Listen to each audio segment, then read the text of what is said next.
Class 10th का UK board का question paper solve कर रहे थे। अब जो हमारा क्वेश्चन नंबर 26 है, ये बायोलॉजी का क्वेश्चन है। इसमें 26 क्वेश्चन में हमें 4 क्वेश्चन दिए हुए हैं 1 मार्क्स के। अब जो ये 4 क्वेश्चन है हमारे 1 मार्क्स के जो है, इसमें से जो पहला क्वेश्चन है उसमें बताना है कि 2 सेक्सुअल ट्रांसमिटेड डिजीज के नाम बताने हैं। 2 सेक्सुअल ट्रांसमिटेड डिजीज के नाम क्या होते हैं? गोनोरिया और सिफिलिस। ये तो नाम आपको ऐसे कैसे ही याद रखने पड़ेंगे। अब इसके बाद जो हमारा 26 क्वेश्चन का क्वेश्चन नंबर 2 है, वो है what is the role of the acid in our stomach. जो हमारे स्टमक में जो एसिड होता है उसका क्या रोल होता है। अब जो स्टमक में हमारा एसिड होता है, एसिड कौन सा होता है? हमारा हाइड्रोक्लोरिक एसिड होता है। ये जो हाइड्रोक्लोरिक एसिड होता है ये क्या करता है, हमारे स्टमक में जो भी, जब हम खाना खाते हैं, खाना खाने के बाद जो भी बैक्टीरिया वगैरह आ जाते हैं उनको एक तो मारने का काम करता है। दूसरा, हमारे जो खाना होता है उसको डाइजेशन में हेल्प करता है। अब खाने के डाइजेशन में हेल्प कैसे करता है? अब क्या होता है, जो हमारा स्टमक होता है, स्टमक में क्या होता है, जो प्रोटीन होता है उसका डाइजेशन होने के लिए पेप्सिन एंजाइम की जरूरत होती है। अब जो पेप्सिन एंजाइम होता है वो तभी सीक्रेट होता है जब क्या होता है, मीडियम क्या होना चाहिए, स्टमक का एसिडिक होना चाहिए, इसलिए स्टमक में एसिड की जरूरत पड़ती है। अब एक क्वेश्चन और इसी से रिलेटेड पूछा जाता है एग्जाम में कि जो हमारे स्टमक में अगर एसिड है तो जो हमारे स्टमक की वॉल है वो बर्न क्यों नहीं हो रही है। नॉर्मली तो हमें पता है ना, HCl बहुत ज्यादा कंसंट्रेटेड है, जब उसकी जो pH है 1 के लगभग होता है हमारे स्टमक में अंदर, तो कायदे से तो जल जाना चाहिए, पर ऐसा नहीं होता है। ऐसा इसलिए नहीं होता है क्योंकि एक म्यूकस नाम की जो लेयर होती है हमारे स्टमक में, एसिड और हमारा जो स्टमक के बीच में एक लेयर देखने को मिलती है, जिससे क्या होता है, जो हमारा एसिड होता है हमारे स्टमक की लेयर से टकरा नहीं पाता है। अब जो हमारा क्वेश्चन था वो पढ़ते हैं कि जो हमारे स्टमक में एसिड का क्या रोल होता है। जो एसिड होता है वो क्या होता है, हमारा हाइड्रोक्लोरिक एसिड होता है, जिसे हम क्या बोलते हैं, HCl बोलते हैं। हमारे स्टमक में होता है, हेल्प करता है हमारे डाइजेशन में ऑफ द फूड, और ये क्या करता है, किल करता है बैक्टीरिया को जो हमारे एंटर हो जाता है जब हम क्या करते हैं, खाना खाते हैं। अब इस क्वेश्चन नंबर 26 में जो थर्ड पार्ट में पूछा गया, थर्ड पार्ट का जो क्वेश्चन है वो क्वेश्चन है हमारा कि हमें बताना है write the name of the hormone secrete by thyroid gland. जो हमारी थायराइड ग्लैंड होती है उसे कौन सा हार्मोन सीक्रेट होता है? थायरॉक्सिन हार्मोन होता है जो हमारी थायराइड ग्लैंड से सीक्रेट होता है। अब इसके बाद जो हमारा फोर्थ क्वेश्चन है, इसी में फोर्थ है why are some patient of the diabetes के कुछ पेशेंट होते हैं उनको इंसुलिन का इंजेक्शन लगाया जाता है। अब वो जो पेशेंट्स होते हैं उनको इंसुलिन का इंजेक्शन क्यों दिया जाता है? जो नॉर्मल इंसुलिन का इंजेक्शन इसलिए दिया जाता है उन पेशेंट्स को, जो डायबिटिक पेशेंट्स होते हैं उनकी बॉडी क्या होती है, जितना उनको चाहिए इनफ इंसुलिन क्या होती है, वो प्रोड्यूस नहीं कर पाती। अब जब वो जितना इंसुलिन उनकी बॉडी को चाहिए वो नहीं प्रोड्यूस कर पाएगी तो हमें बाहर से इंसुलिन के क्या देने पड़ते हैं, इंजेक्शन देने पड़ते हैं। यही यहाँ पे लिखा हुआ है। Insulin is the hormone, insulin एक हार्मोन है जो पैंक्रियास से सीक्रेट होता है। That regulate the blood sugar level, जो क्या करता है, ह्यूमन के अंदर उसका जो ब्लड शुगर लेवल होता है ना उसको मेंटेन करने का काम करता है, देखने का। अब जो डायबिटिक पेशेंट होते हैं जिनको शुगर हो जाती है, वो वाले जो पेशेंट्स होते हैं, आइदर भी a body does not produce enough insulin, उनकी बॉडी क्या होती है, ज्यादा इंसुलिन को प्रोड्यूस नहीं कर पाती, and can not use efficiently, और वो यूज भी नहीं हो पा रहा था इफिशिएंटली, इसलिए उन पेशेंट को इंजेक्शन दिए जाते हैं help to be the body manage the glucose, ताकि वो ग्लूकोज को इजीली मैनेज कर सके। Insulin is the hormones, insulin एक हार्मोन्स होता है that regulate the blood sugar level in diabetic patients, either be a body does not produce enough insulin, cannot be used efficiently, so it give a injection that help to be the maintain a glucose हमारी body के अंदर। ठीक है, अब इसके बाद जो हमारा क्वेश्चन नंबर 27 है, उसके 2 पार्ट है। एक फर्स्ट पार्ट में पूछा गया है कि जो प्लांट होते हैं वो अपनी बॉडी में से एस्पिरेशन किस तरीके से करते हैं। जो प्लांट होते हैं वो अपनी बॉडी में से एस्पिरेशन ट्रांसपीरेशन के थ्रू, या फिर क्या कर सकते हैं, वो अपनी जो लीफ है उनको हटा सकते हैं, और या फिर वो क्या कर सकते हैं, अपनी जो, या फिर प्लांट क्या कर सकते हैं, जो वेस्ट वगैरह होता है उसको अपने वैक्यूल्स में स्टोर करके रख सकते हैं। गम और राइजिन जो होता है उसको सीक्रेट कर सकते हैं, यही लिखा हुआ है। ट्रांसपीरेशन, वाटर वेपर, या फिर shedding of leaf, storing of waste in vacuole and secretion of gum and राइजिन।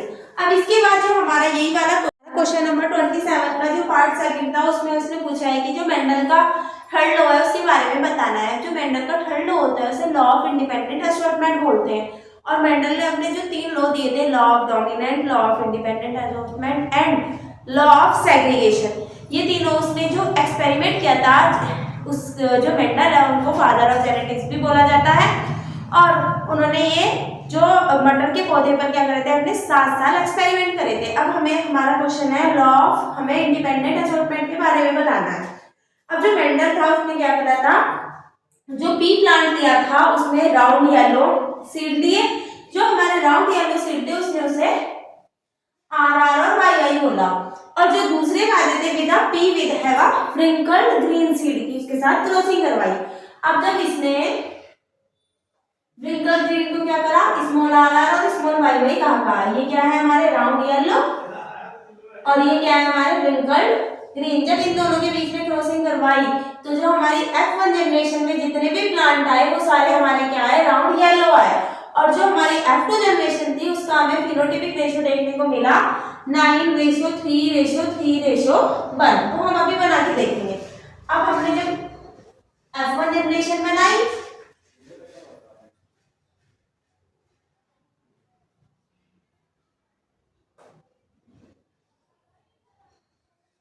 ये आई, ये हमारी F1 जनरेशन थी जिसमें हमारे सारे प्लांट क्या थे, हमारे राउंड येलो थे। अब जब हमने इसकी सेल्फिंग कराई, सेल्फिंग कराने के बाद पहले फिर हमने इसके गैमेट बना लिए। जो हमारे गैमेट बने वो क्या बने, आर और कैपिटल वाई, दूसरा गैमेट आर और स्मॉल वाई, फिर ये स्मॉल आर और कैपिटल वाई, और फिर ये स्मॉल आर और small Y. Same to same हम यहाँ पे भी ऐसे कैसे इनको लिख लेंगे, ठीक है।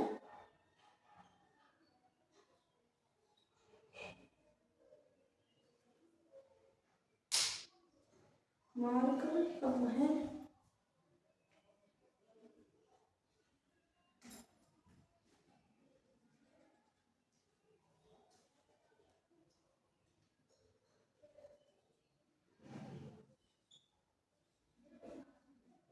इन दोनों के आपस में क्या ये आया, R capital Y small Y, capital R small R capital Y, capital R small R capital Y small Y. Second capital R capital Y small Y, capital R small Y, capital R capital Y small Y, capital R small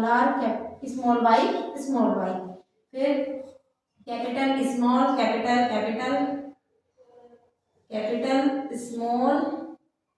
capital small, फिर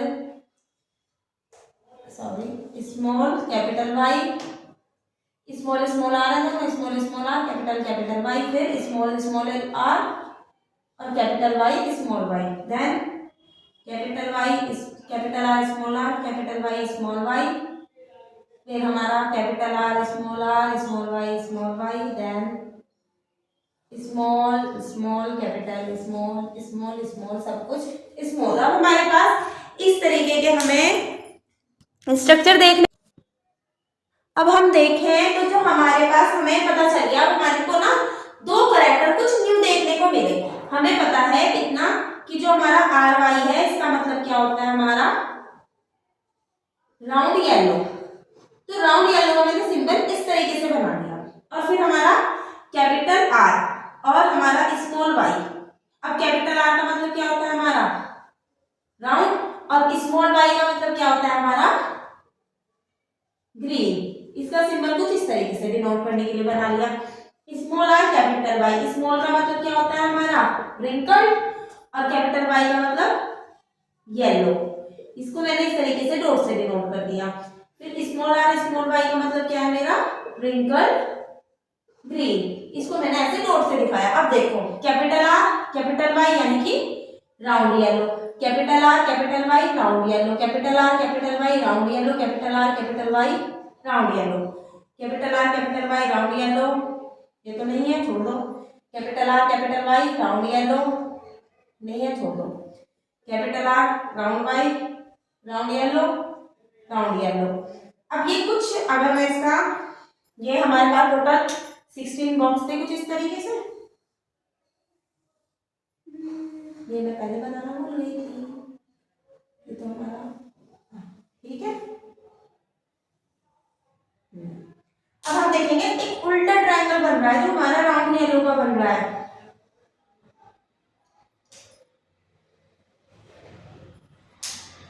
ये रहा, total कितने 1 2 3 4 5 6 7 8 9, तो round yellow कितने हैं 9। अब capital Y और small Y देखो, कैपिटल वाई स्मॉल वाई यानी कि राउंड ग्रीन, राउंड ग्रीन और एक और होगा तेरा राउंड ग्रीन, ये कितने हैं 3। अब रिंकल्ड येलो देखो, ये रहा wrinkled yellow wrinkled yellow wrinkled yellow, उल्टा येलो, ये भी 3। और रिंकल्ड ग्रीन कितना आया 1, तो इसका फिनोटाइपिक रेशियो कितना आया 9:3:3:1 आया। ये क्या होता है हमारा डाइहाइब्रिड क्रॉस, इसको कहा जाता है। ये मेंडल का इंडिपेंडेंट असॉर्टमेंट वाला जो थर्ड लॉ था उसको ये प्रूव करता है। अब इसके बाद जो हमारा नेक्स्ट क्वेश्चन है एनसीईआरटी हमारे क्वेश्चन पेपर का क्वेश्चन नंबर 28, उसमें हमें बताना है हमें एंजाइम के बारे में बताना है शायद। हाँ, क्वेश्चन नंबर 28 है, फर्स्ट है इसका give the name and function of the any, 2 enzyme के हमें नेम और फंक्शन बताने हैं। पहला है हमारा एमाइलेज। जो एमाइलेज होता है ये क्या करता है, हमारा जो शुगर होता है कार्बोहाइड्रेट होता है उसको ग्लूकोज में चेंज करने का काम करता है। जो पेप्सिन होता है वो उसको क्या कहते हैं प्रोटीन को एमिनो एसिड में बनाने का काम करता है। तो वो इधर में लिखे हुए हैं, amylase break down a starch into the simpler sugar, और next pepsin break down protein into the amino acid, या सिंपल क्या कह सकते हैं हम उसे सिंपलर पेप्टाइड कह सकते हैं। अब इसका जो सेकंड वाला क्वेश्चन है वो है हमारा how are the mode of the reproduction different in unicellular और मल्टीसेलुलर में हमें डिफरेंस बताना है। जो यूनिसेलुलर होता है उसका मतलब उनके पास एक सेल होती है और उसमें क्या होती है सिंपल बाइनरी फ्यूजन से क्या हो जाता है उनका डिवीजन हो जाती है। जो मल्टीसेलुलर होता है उसमें बहुत सारी सेल होती है, कॉम्प्लेक्स डिवीजन होती है। ये असेक्सुअल होते हैं, सिंपलर सेल डिवीजन होती है। जैसे बाइनरी फ्यूजन हमें अमीबा में देखने को मिलता है, 1 से 2 बन जाते हैं जब अमीबा पूरा प्रॉपर ग्रोथ कर लेता है। और मल्टी सेलुलर का मतलब क्या होता है, जो कॉम्प्लेक्स रिप्रोडक्टिव सिस्टम होता है जिसे सेक्सुअल रिप्रोडक्शन भी बोलते हैं। इन्वॉल्व टू बी द कुछ स्पेशल सेल होती है जो इसमें क्या करती है यूज करती है। ठीक है, अब इसके बाद जो हमारा क्वेश्चन नंबर 28 है तो हो गया। 28 के फिर पार्ट है 2, ये तो और वाला है, ये फिर सेकंड वाला है। हमें प्लांट रिस्पॉन्स और डायरेक्शन ऑफ लाइट, जो प्लांट है वो लाइट की डायरेक्शन में रिस्पॉन्स करता है उसके बारे में बताना है। इसे फोटोपीरियोडिज्म बोलते हैं। जब जो प्लांट होता है वो लाइट की तरफ क्या हो जाता है मुड़ जाता है सनलाइट की तरफ, तो उसे फोटोपीरियोडिज्म बोलते हैं। और जो ऑक्सीन होता है एक एंजाइम होता है जो उसकी शेडी साइड पे आ जाता है, मतलब कि लेट्स सपोज जो हमारा प्लांट है वो सन की तरफ को, ये रहा हमारा सन इसकी तरफ को यूं करके मुड़ गया, ये हमारा पूरा का पूरा प्लांट का पूरा पौधा था। तो एक इसकी शेडी साइड हो गई और एक धूप वाली साइड हो गई और एक छाया वाली।